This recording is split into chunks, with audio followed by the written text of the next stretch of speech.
Malam ini teman-teman, judul kita tentang dahsyatnya doa. Saya akan membuka ceramah ini dengan sebuah ilustrasi dulu. Kalau teman-teman punya seorang teman, mungkin kita semua punya teman, dan teman ini orangnya pintar, cerdas, baik, jujur. Setiap kali kita ngomong sama dia, ngobrol sesuatu, kita merasa mendapatkan solusi. Karena orangnya cerdas. Saya ada masalah begini, oh gini menurut saya, oh begini menurut saya. Ada kebutuhan harta, kita langsung dibantu. Apa saja bagus dari dia. Dan yang luar biasa, dia bisa merahasiakan atau menyimpan apa yang sedang kita sampaikan. Saya yakin kita sepakati, saudaraku seiman, setiap kita punya masalah, kita akan datang ke orang yang sama. Benar atau tidak? Hah? Mana suaranya orang Bima ini? Karena cuma 3 orang tadi yang berbicara. Kita sepakat dulu, benar kalau kita punya teman yang baik, dia bisa menerima curhatan kita, bahasa-bahasa yang kita sampaikan, keluhan, lalu kemudian dia bisa memberikan solusi, bisa membantu, bisa merahasiakan, kita akan datang ke dia kan? Teman-teman sekalian, itu manusia. Allah subhanahu wa ta'ala sebagai pencipta kita semua membuka pintu untuk itu. Bagaimana setiap sosok hambanya, siapapun itu, mau kaya, mau miskin, ya, mau masih muda, sudah tua, yang sehat, yang sakit, silakan menyampaikan bahasanya dan curhatannya kepada Allah. Allah zat yang maha sempurna, maha kaya. Allah menerima semua permintaan hambanya. Asal permintaan tersebut memenuhi syarat-syarat, maka tidak ada yang perlu diragukan. Kenapa seseorang di antara kita teman-teman sekalian pada saat kerja di sebuah kantor, dia begitu semangat kerja dan dia sangat yakin akhir bulan dia terima gaji? Kenapa dia begitu yakin? Karena dia, sepengetahuan dia, orang-orang yang memimpin atau pemilik perusahaan tersebut, atau kalau lembaga pemerintah berarti pemerintahnya, sudah menjanjikan dengan janji yang benar, bekerja dapat gaji. Maka kita semangat kerja. Itu juga sama, masih janji manusia. Yang manusia mungkin masih bisa memungkiri janjinya. Allah subhanahu wa ta'ala membuka pintu yang sangat luas buat kita semua. Dalam keadaan apapun kita bisa berdoa kepadanya. Dan doa ini adalah curhatan. Bagaimana seseorang bermanja sama Tuhannya. Mohon, minta. Nanti kita bacakan dalilnya. Dan pada malam ini dengan izin Allah subhanahu wa ta'ala kita akan bahas tuntas tentang masalah definisi doa, keutamaannya, syarat-syarat diterima, apa kira-kira yang membuat doa-doa tidak diterima, doa-doa apa yang pilihan yang dipilih oleh Nabi SAW, kapan waktu-waktu mustajab. Semua ini insya Allah coba kita rincikan. Berikut juga contoh-contoh dari para kalangan nabi-nabi, bagaimana mereka berdoa kepada Allah subhanahu wa ta'ala, sehingga kita bisa menjadikan mereka sebagai suri tauladan. Sebelum dalam membahas masalah doa ini teman-teman sekalian, insya Allah sebentar kalau azan isya silakan di break untuk sholat. Dan bagi teman-teman kita yang mukim silakan sholat isya. Saya sama teman-teman tadi sudah menjamak untuk lebih memberikan spare tempat di masjid ini karena padatnya orang masya Allah yang hadir. Maka saya sama teman-teman yang sudah musafir tadi sudah sholat dengan isya, kami akan ke bagian depan masjid, baru teman-teman sholat isya, habis itu kita lanjutkan insya Allah. Baik, kita mulai teman-teman dengan definisi doa. Apa itu doa? Sering kita dengar doa, doa, doa. Orang tua kita bilang berdoalah. Kita punya masalah, orang sampaikan berdoalah. Apa doa itu? Ulama memberikan definisi doa itu secara etimologi, bahasa. Itu adalah memanggil, memohon, dan menyeru. Sementara secara terminologi, secara istilah yang dipakai dalam keseharian adalah menyeru, memohon, dan juga meminta kepada Sang Pencipta Allah yang maha mulia dan maha agung. Bahasa sederhananya curhat dan bermanja kepada Sang Pencipta, itu doa. Jadi teman-teman, sangat bodoh kalau ada orang berdoa kapan dia perlu saja. Padahal doa itu tempat dia bagaimana menyampaikan apapun hajatnya. Saya ingin memberikan sebuah poin dalam mukaddimah kita ini. Teman-teman harus tahu, dalam berdoa ini lebih afdal, lebih besar pahalanya seseorang itu berdoa agar nikmat Allah dipertahankan daripada musibah sudah datang minta jalan keluar. Faham ya? Saya ulangi. Lebih afdal di sisi Allah, pahalanya lebih besar kalau teman-teman sekalian meminta kepada Allah nikmat yang sedang ada. Kita lagi sehat, minta ditambah kesehatan. Kita punya anak, minta ditambah keturunan. Kita punya harta, minta tambah harta itu. Kita punya harta, minta ditambah harta. Kita minta apa sajalah. Apa kira-kira nikmat Allah yang ada sama kita, minta supaya itu ditambahkan. Tamak dengan rahmat Allah. Itu lebih afdal, lebih Allah suka daripada kita sudah kena musibah baru minta jalan keluar. Udah sakit baru minta sembuh. Allah lebih suka kalau kita sehat minta, ya Allah pertahankan kesehatanku. Itu lebih Allah suka, lebih besar pahalanya. Kenapa saya sampaikan teman-teman di awal pembukaan kita? Karena banyak orang berdoa nanti kalau sakit saja. Berdoa nanti kalau dia lagi bangkrut usaha.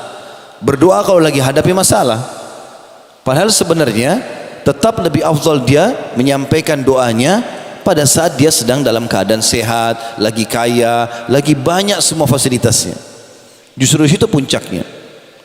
Sayangnya banyak sekali orang di antara kita teman-teman sekalian, contoh kalau dia sakit. Apa yang dia lakukan kalau dia sakit? Pergi ke dokter A. Dok, tolong saya mau sembuh. Obatnya apa? Ini obat ini. Belum sembuh, datangi ke dokter. Dok, kenapa ini saya belum sembuh? Obat apa lagi? Atau kadang-kadang pergi berobat ke dokter yang berbeda, rumah sakit yang berbeda. Tapi subhanallah, enggak pernah lisannya sedikit pun berdoa kepada Allah.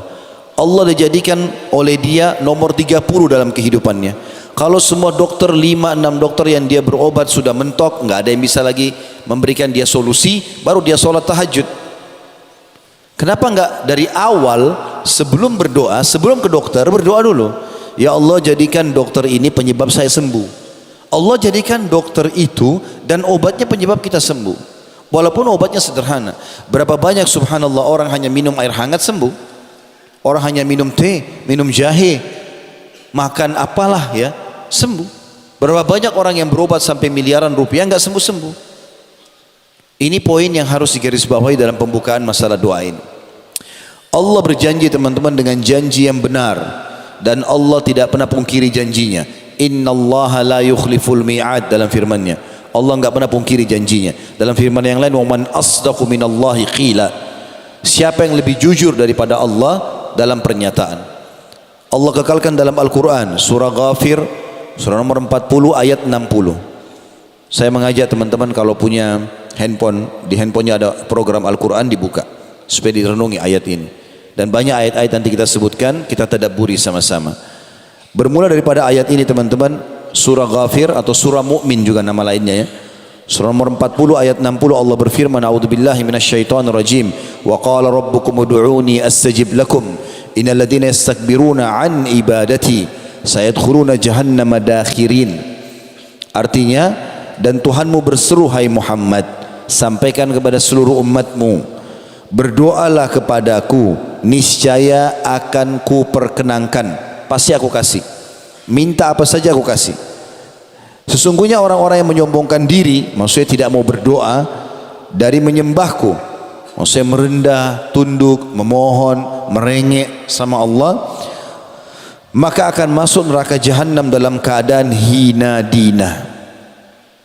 Jadi ayat ini menjelaskan kepada kita dengan sangat tegas kalau Allah akan memperkenankan doa. Juga dalam sabda Nabi SAW, ad-doa huwal ibadah, doa itu adalah inti ibadah. Kata Ibnu Hajar rahimahullah, yang dimaksud dengan doa itu adalah ibadah, artinya bagaimana seseorang menggantungkan seluruh nasibnya, kebutuhannya, apapun hajatnya kepada Sang Pencipta Allah, dan dia tidak boleh lalai sedikit pun. Sebagaimana Allah sudah mengaturkan, mau enggak mau kalau dia sebagai seorang muslim, ada namanya doa mau tidur, doa bangun tidur, doa mau makan, doa habis makan, doa mau masuk rumah, keluar rumah, masuk kamar mandi, keluar kamar mandi, mau berhubungan biologis, mau apa saja, doanya banyak.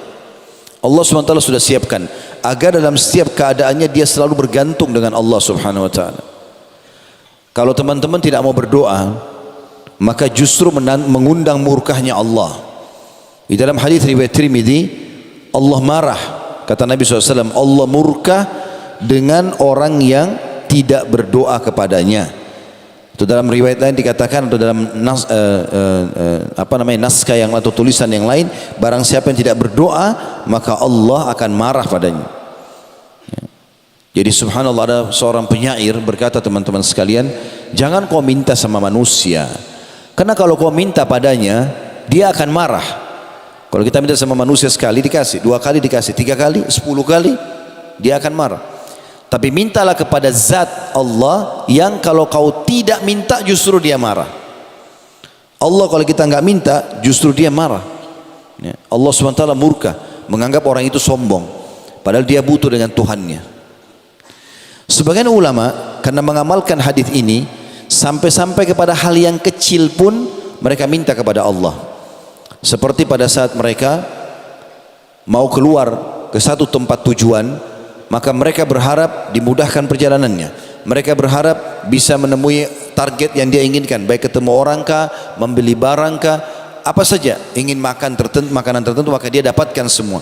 Sampai kepada hal-hal yang kecil pun semuanya minta kepada Allah Subhanahu wa taala. Juga doa ini kalau Bapak Ibu lakukan, dia menjadi satu perbuatan yang sangat mulia dan besar sekali pahalanya.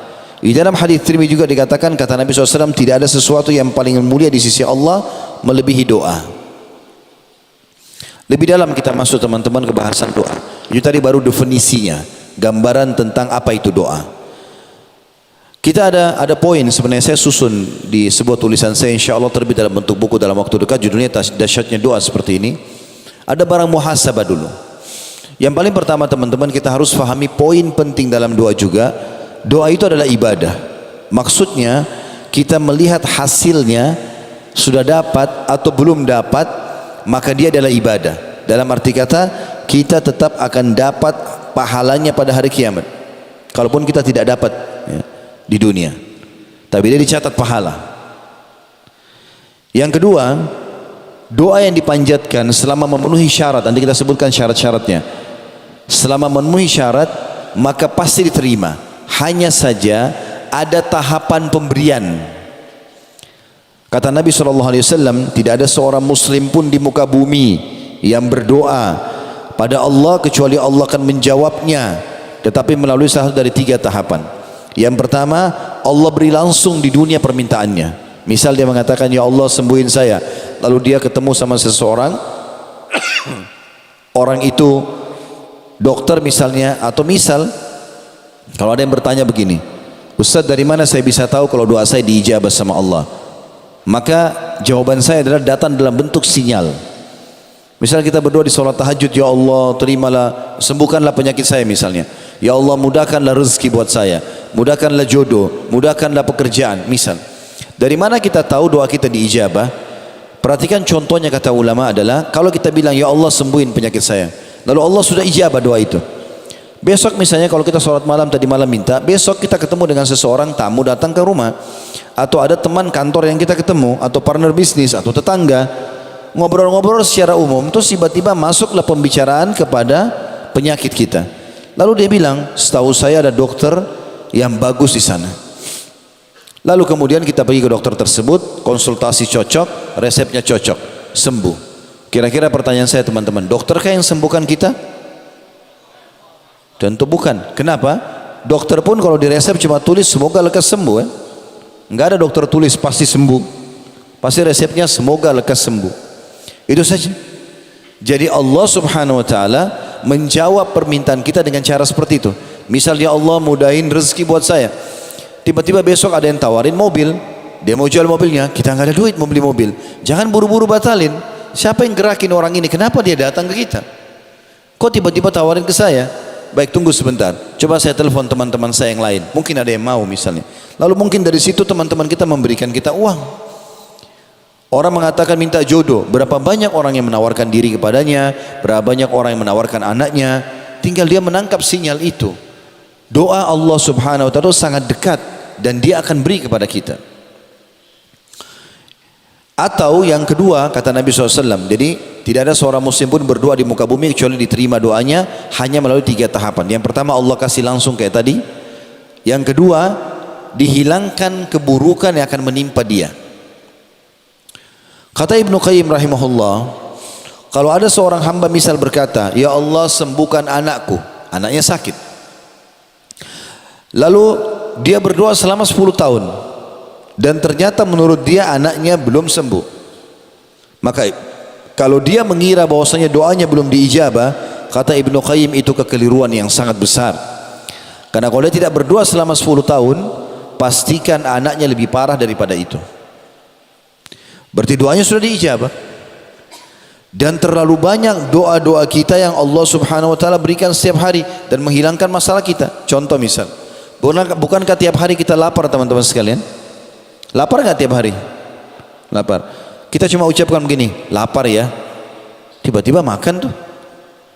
Kita tinggal masuk rumah makan, beli, pulang ke rumah makan, minta sama teman dikasih.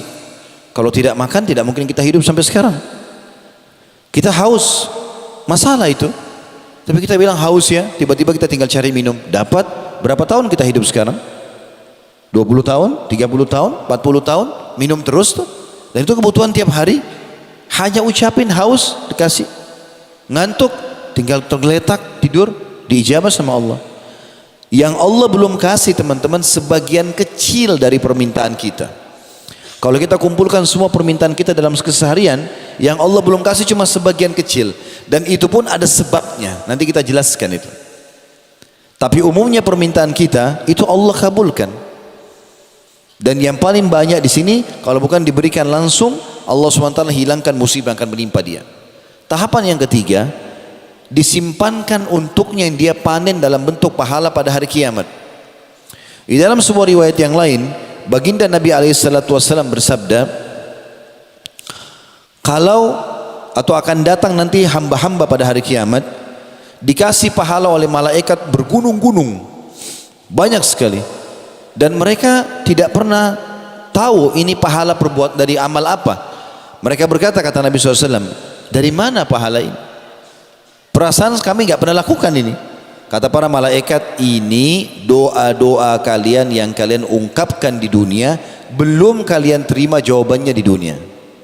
Maka kata Nabi SAW, pada saat itu semua mereka berharap doa-doa yang mereka pernah panjatkan di dunia tidak dikasih di dunia, tapi mereka terima dalam bentuk pahala di hari kiamat yang meninggikan derajatnya di surga. Jadi nggak ada yang sia-sia.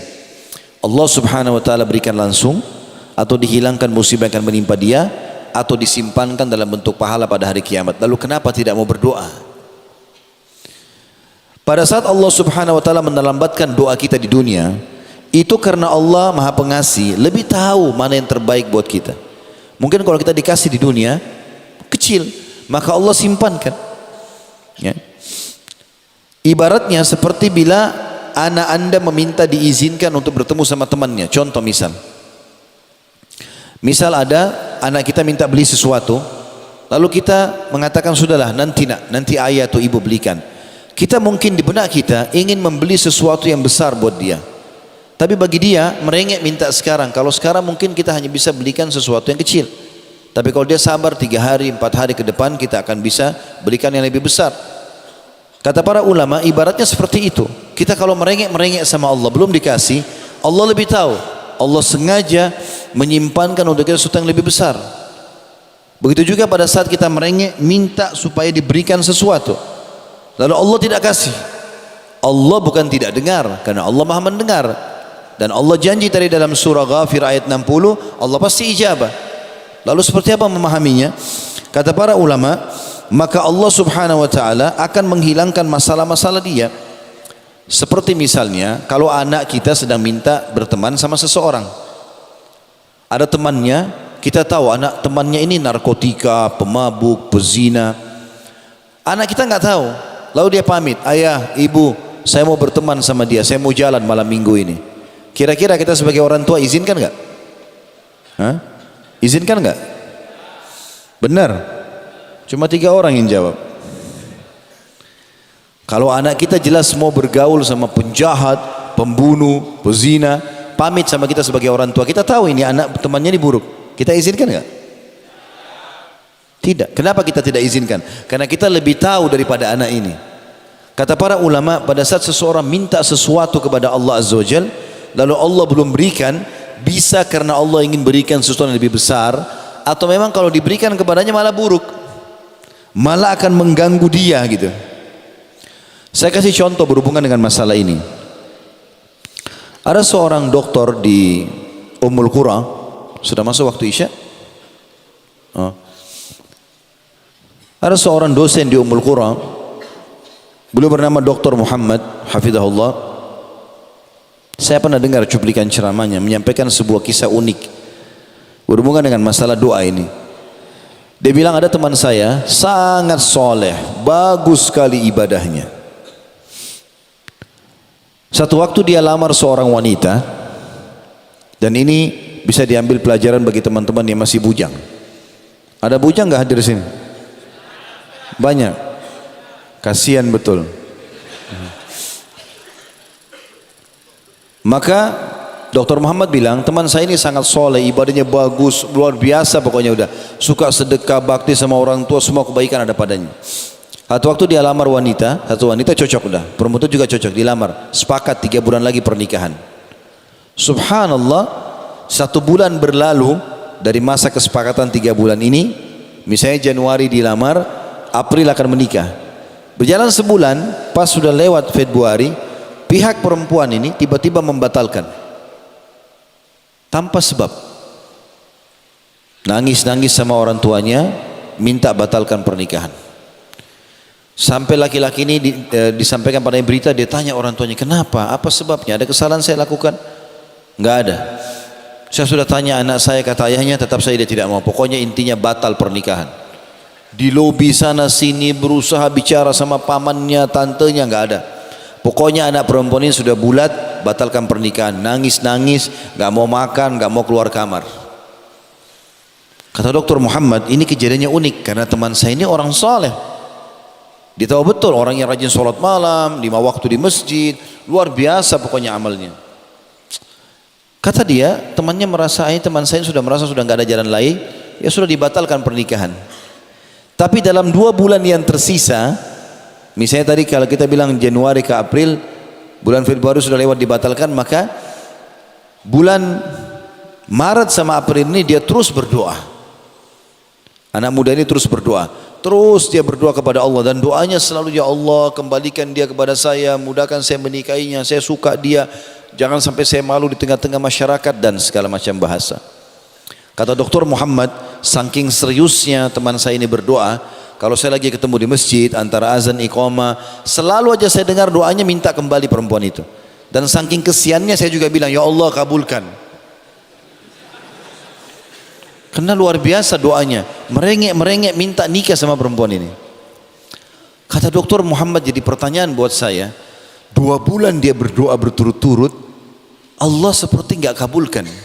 Terbukti setelah bulan hari H pernikahannya yang tadi ditentukan itu yang dibatalkan, lewat perempuan ini rupanya tunggu tanggal itu, lewat tanggalnya dia lamar oleh laki-laki lain, menikah. Jadi orang baru melamar tiba-tiba diterima, menikah.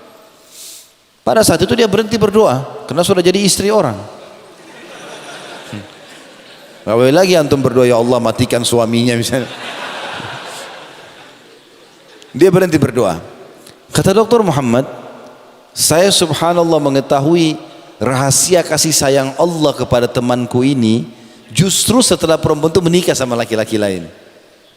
Sebulan pernikahan perempuan itu, kisah nyata di Saudi, sebulan pernikahan perempuan itu, baru sebulan kanker payudara mengenai sebelah kanan payudaranya dan kronis, harus dipotong. Dalam sebulan menikah nggak ada payudara kanan. Bulan kedua kata Dr. Muhammad, rupanya kankernya sudah sangat ganas, nyebar ke payudara sebelah kiri, dipotong juga. 2 bulan pernikahan nggak ada payudara. Bulan ketiga perempuan ini ternyata punya masalah di urat saraf bagian belakang kepalanya, sehingga dioperasi dan membuat kedua matanya buta. Bulan keempat perempuan ini meninggal dunia. Kata Dr. Muhammad, subhanallah, yang telah menyelamatkan teman saya dari perempuan itu dengan caranya. Andai saja dia yang menjadi jodohnya, mungkin dia akan sibuk dan lebih sedih lagi karena melihat keadaan istrinya seperti itu. Sangka baik dengan Allah teman-teman sekalian. Allah itu zat yang lebih sayang kepada kita daripada ibu kita sendiri. Di dalam sebuah hadis Bukhari disebutkan bahwasanya Nabi alaihi salatu wassalam ini pada saat selesai perang Hunain, mengalahkan suku Hawazim, hampir seluruh wanitanya suku Hawazim, anak-anaknya, hartanya jadi rampasan perang semua. Kalah mereka dengan muslimin. Ada satu ibu ini masih masa menyusui, bajunya basah dengan ASI. Dia jalan, rupanya sahabat Nabi ridwanullahi alaihim memisahkan antara tawanan anak-anak dengan tawanan ibu-ibu perempuan. Dipisahkan masing-masing. Ibu ini keluar dari tawanan perempuan, pergi ke tempat tawanan anak-anak kecil. Nabi SAW waktu lihat, Nabi bilang kepada para sahabat, perhatikan ibu ini, apa yang dia mau lakukan.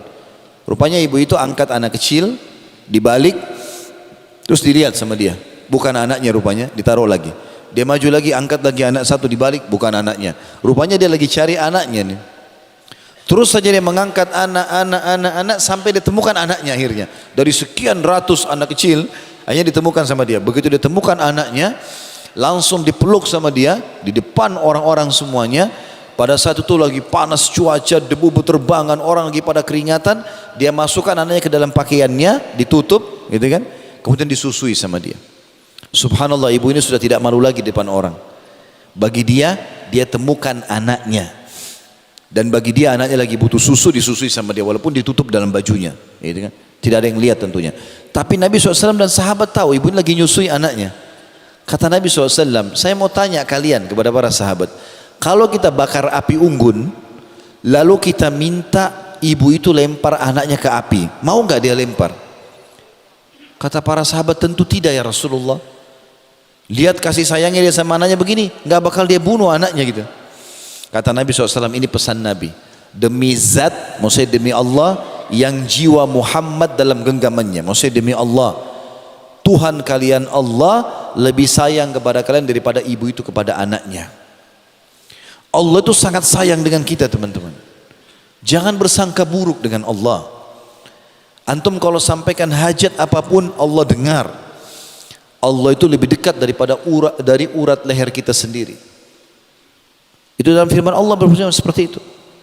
Dan para sahabat saking fahamnya poin ini, sampai-sampai kalau sendal mereka putus, dalam banyak riwayat mereka angkat tangan ke langit sambil mengatakan, ya Allah, sendal saya putus, gantikanlah. Sendal minta sama Allah. Kita kadang-kadang berpikir nanti kalau penyakit kronis baru minta sama Allah. Tidak teman-teman sekalian. Kita kalau mau pakai baju ada doanya, lepas baju ada doanya, mau tidur ada doanya, hal kecil pun minta kepada Allah. Allah kalau kita minta tidak akan melemparkan obat dari langit kalau minta sembuh. Tapi Allah mudahkan kita ketemu sama dokter yang cocok, obat yang cocok sembuh. Sebagaimana sudah saya jelaskan tadi.